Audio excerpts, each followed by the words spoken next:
kita dari kasus Greenwood ini nanti kita update terus di DPI. Dan sekarang kita masih ada beberapa bahasan. Kita bahasnya per pemain aja cepet-cepet. Kita lihat Mas kita dulu. Mas ini dari bursa transfer udah begitu banyak. Dan juga ada pelatih termasuk Frank Lampard. Frank Lampard ke Everton akhirnya Lampard kembali dikasih kepercayaan melatih tim Premier League. Lu melihat ini akan menjadi sebuah good deal atau butuh waktu panjang buat Lampard membangun kembali Everton? Nggak yakin gue good deal.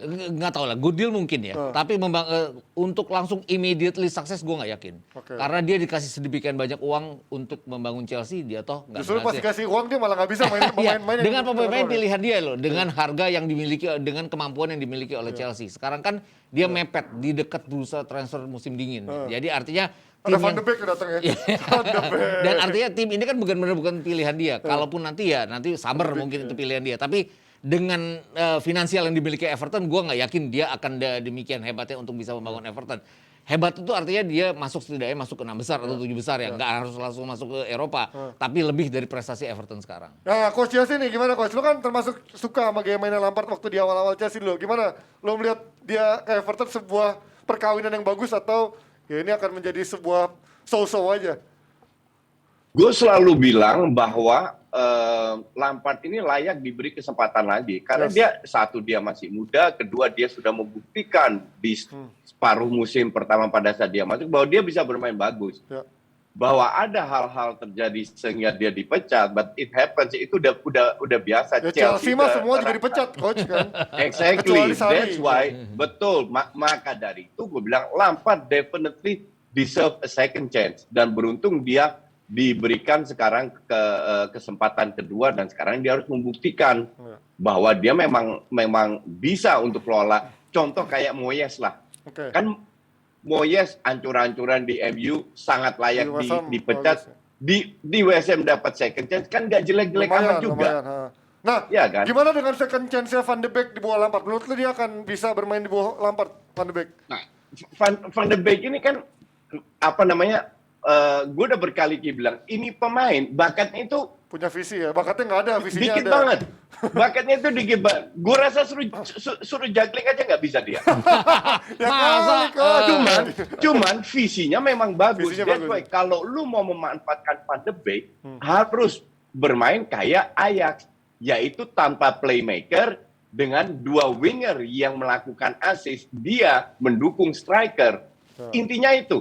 Kalau lu suruh dia bermain kayak Bruno, ya selesai. Nah, kita nggak tahu role apa yang diberikan oleh Lampard. Kalau Lampard bisa memanfaatkan dia akan meroket, dia akan bermain bagus.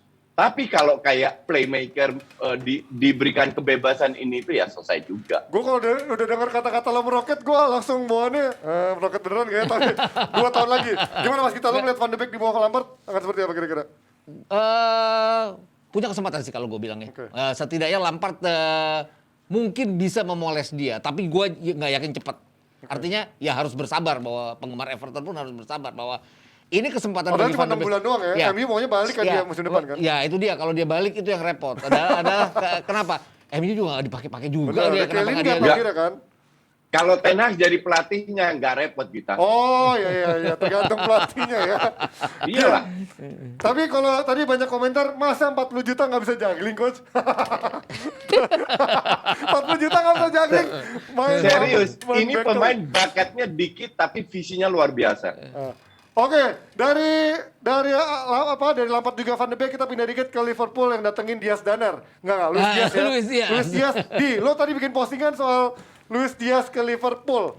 Lo melihat ini hype-nya akan seperti apa? Apakah dia akan bisa minimal menyamai Jota yang langsung ngecun sama gaya mainnya Klopp dan juga Salah Mane, atau menurut lo dia akan butuh adjustment lagi karena dia dari Portugal dan dia pemain Kolombia, karena kita tahu terakhir pemain Kolombia striker jarang ya, Radamel Falcao aja gagal kan di Inggris. Menurut lo dia akan punya adaptasi cepat atau gimana potensinya jauh ini? Ya, kalau dari segi angka statistik apa yang sudah ditorehkan di Porto, ini pemain luar biasa. Gitu. Dan pertanyaannya adalah apakah dia pemain yang dibutuhkan oleh Liverpool atau enggak gitu.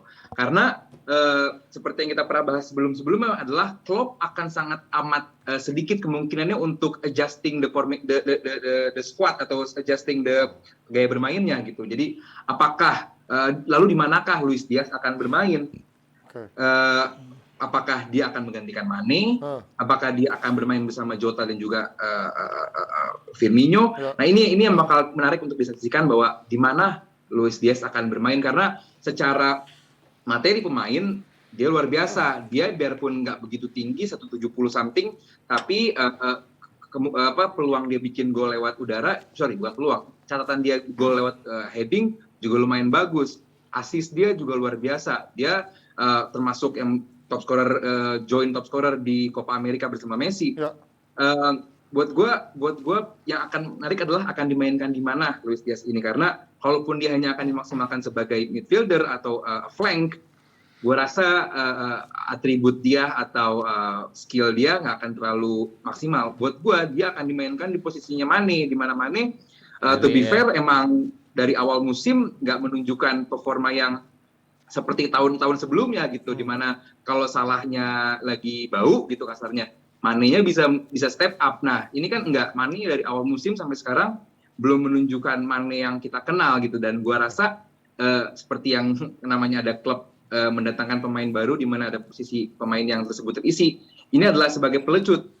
Mane lu kalau nggak perform, Diaz yang bakal main gitu loh. Mungkin Klopp memberikan sebagai stimulan bagi Mane untuk menunjukkan performa terbaiknya. Dan buat gue, kalaupun pada akhirnya nanti Salah, Jota, dan Luis Diaz, ini akan menjadi tridente yang luar biasa mengerikan untuk Liverpool.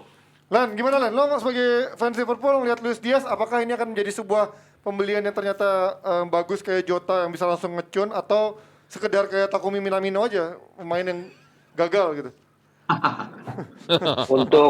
untuk menghakimi dia gagal kan juga perlu presumption of innocence kan, Minamino kan. Lu udah berkata kita dong. Minimal dari cara mainnya lo melihat seperti apa? Kan dia pernah merepotkan Liverpool kan? Gua bukan cuma pernah merepotkan Liverpool, pernah merepotkan gua waktu bawain Copa America. Oh. Gua tahu tuh maksudnya. Kenapa? Oh, karena lo masang yang lawannya. Bukan, gak ada yang gua aja baru ngeh. Oh, ini tuh yang waktu itu gua bawain pas Copa ya. Ini orang jago ya. Ini orang jago nih. Dan menurut gua nih kayak kalau gaya mainnya kayak Ronaldo yang ceritanya mah dari sayap, tapi ternyata dia ntar nekuk-nekuk tuh. Ya. Terus gerakannya lebih atletis, fleksibel. Dan ini lo lihat mukanya Batak banget kan. Kenapa? Loh, kenapa ini orang, lo harus tahu ya, ini orang lahir di kota di mana pemerintah Kolombia itu banyak dikritik karena banyak yang meninggal karena ada masalah dengan nutrisi. Iya, nutrisi. Ya. Itu di Wayu nama kotanya, 4.770 menurut data yang gue baca itu meninggal karena malnutrition. Nah, ini satu pemain yang akhirnya lolos dari kehidupan susah itu ditemukan oleh Valderrama. Tahu kan Valderrama? Si Kribo ya. Ya, si Kribo itu, dan akhirnya dia main di divisi 2 waktu itu di Kolombia, dan itu harus naikin berat dia 10 kilo untuk akhirnya bisa membuat dia masuk ke squad dan mengalahkan 400 kandidat lainnya. Jadi ini orang udah biasa kerja keras. Akhirnya di Porto dia nolak juga masuk bukan nolak, waktu itu ditolak sama Cardiff City karena dianggap nggak akan bisa perform, dan akhirnya sekarang malah dapatnya di Liverpool. Jadi Liverpool nih kata gua ketiban rejeki ya. Jadi kalaupun Mane-nya bakal pergi misalnya, gue yakin nih pemain akan jadi sesuatu di Liverpool, terutama karena under Jurgen Klopp. Ya, kalau pelatih lain mungkin nggak bisa maksimalin dia, misalnya yang lain. Tapi kalau yang Klopp gue yakin nih, karena gue udah lihat mainnya dia, cakep banget men. Dan tapi gimana Mas Yasin? Pemain Porto atau pemain Portugal lo kan suka nggak remeh? Apa? Tapi banyak pemain yang dibeli Liverpool di bawah klub flop juga tuh, yang murah-murah. Betul. Tapi itu gue yakin kan, kalau ini kan katanya emang keinginan Klopp nih dapetin dia nih. Di berita-berita banyak yang mengatakan ini emang pesenannya Klopp kalau sampai antara Mane sama Salah lepas. Yang penting gue dapet dia katanya. Nah jadi ini sekarang kayak sebagai exit clause. Kalau sampai manajemen nggak bisa mempertahankan antara Salah atau Mane. Dan gue yakin untuk yang ini mudah-mudahan ya. Mudah-mudahan ini bener dah. Gitu. Jadi bisa cepet ya. Iya, nggak usah terlalu top banget, tapi ternyata bisa memenuhi ekspektasi. Nah, kalau tadi dikit aja Lampard, itu kan sebenarnya strategi celebrity coach yang lagi melatih. Ada Gerrard, ada Lampard, perlu ada Roy Keane, mungkin ngelatih Southampton. Siapa? Jadi Roy Keane ngelatih Southampton, udah jadi papan atas rame, papan tengah rame, papan bawah rame. Itulah hebatnya Liga Inggris, bro. Tapi kalau Mas Gita, dari Luis Diaz ini... Dan konten di Justin naik mulu meroket. Itu. Luis Diaz. Kalau gue ngeliatnya, gue kagum dia di Copa America, jelas. Gol terbaik Copa America tuh datang dari dia. Gol ke gawang Brasil, walaupun mereka kalah. Ingat ya, karena gawang Brasil ya. Terus yang Valen tadi bilang, ini ngeselin gue. Kenapa? Karena dia bikin kedudukan 1-1 lawan Argentina, sehingga harus adu penalti. Valen kalah nih pasti kayaknya nih. Iya. Jadi, tapi kalau kita lihat kualifikasi Piala Dunia, dia hanya 2 gol dari 10 pertandingan. Jadi dia begitu pertandingan panjang tuh nggak konsisten, masih belum terlihat. Kalau di Porto dia berhasil, tapi kan yang membuat dia masuk ke Liverpool ada kekaguman Jurgen Klopp. Gue percaya dengan daya lirik dari Jurgen Klopp dan asisten-asistennya bahwa ini pemain dengan penuh potensi. Tapi itu tadi, kenapa dia milih Liverpool adalah nasihat dari Radamel Falcao, nasihat dari James Rodriguez. Nah, gue nggak yakin sama nasihat ini, karena mereka juga flop di Liga Inggris dua-duanya, gitu loh. Apakah ini hanya karena uangnya Liverpool yang gede banget ya, 45 juta euro plus adds-on 25 juta euro ya, pasti semua orang akan datang ke situ jadinya. Oke, menutup, kita udah menuju akhir durasi dan juga menutup bursa transfer bentar lagi. Kalau dari kalian berempat, dari Mas Gita dulu, siapa yang transfer yang menurut Mas Gita good bargaining atau justru aneh banget di bursa transfer musim dingin ini? Kalau Luis dia sih good bargaining Mas. Good bargaining ya. Karena dia punya potensi ke arah sana dan di tangan Jurgen Klopp, dan artinya Liverpool punya banyak pilihan sekarang jadinya. Gimana coach? Dari lu siapa? Ada good transfer atau yang aneh banget transfernya di transfer musim Januari ini? Ya ada Kulusevski? hal yang aneh. Atau Bentancur? Yang aneh itu untuk gue dari semua transfer yang aneh itu Arsenal sama MU. Semua beli pemain, Arsenal MU beli gosip. Mereka cuma beli gosip, bukan beli pemain. Padahal justru dua tim ini yang butuh pemain. Kampretnya kan di situ. Malah Juventus ya, malah dapat percaya proses kan katanya. Dennis Zakaria sama ada juga melepas Bentancur dan juga Kulusevski. Kalau lo siapa menurut lo good bargaining atau aneh banget weird transfer? Ya, sedikit nambahin tadi soal kepindahan dari Luis Diaz dari Porto ke Liverpool. Ada peran Marco Grujic yang dimana Porto masih ada utang 12 juta ke Liverpool dan Porto nggak mau ngeluarin duit lagi. Jadi itulah harga si Luis Diaz ini seperti nampaknya, wah good bargain nih cuma 40 juta. Padahal di situ ada uang 12 juta yang nggak mau dibayar sama Porto. Akhirnya diduitin lah lewat Luis Diaz. Dan buat gue yang paling gue tunggu adalah tentu gimana pemain-pemain baru Newcastle bisa ngedongkrak posisi Newcastle saat ini, dan gue sangat amat suka Bruno Guimaraes. Jadi gue sangat amat menantikan peran dari pemain-pemain baru dari Newcastle. Oke. Sio terakhir siapa menurut lo? Ya gue cuma mau nunggu langkah-langkah dari Spurs karena dia udah keselip berapa kali ini untuk beli pemain, jadi dia mungkin akan dikasih training bagaimana cara untuk merekrut pemain tanpa diselip di menit terakhir ya, karena Spurs kan juga si Diaz ini diincar Spurs kan. Iya. Jadi gua ada Matraore juga kabur dari dia kan. Iya, makanya itu gue malah kebalikannya, yang paling flop menurut gue Spurs karena dia udah yakin dua pemain ini udah yakin gatonya pindah. Aduh. Paratici itu nggak bisa jadi mafia di Inggris, jadi nggak bisa kayak gitu ya jadinya. Ini masih banyak yang seru juga banget. Thank you ya buat Ole memberikan 50.000 ya. Dennis Zakaria 150.000. Bicaranya cukup menarik. Kalau ngomongin Luis Diaz pun sebetulnya masih, gue mau nanya ke Lonji, dia kan dari Liga Portugal. Apakah dia juga justru akan seperti Bruno Fernandes atau justru malah kayak Joao Felix gitu kan?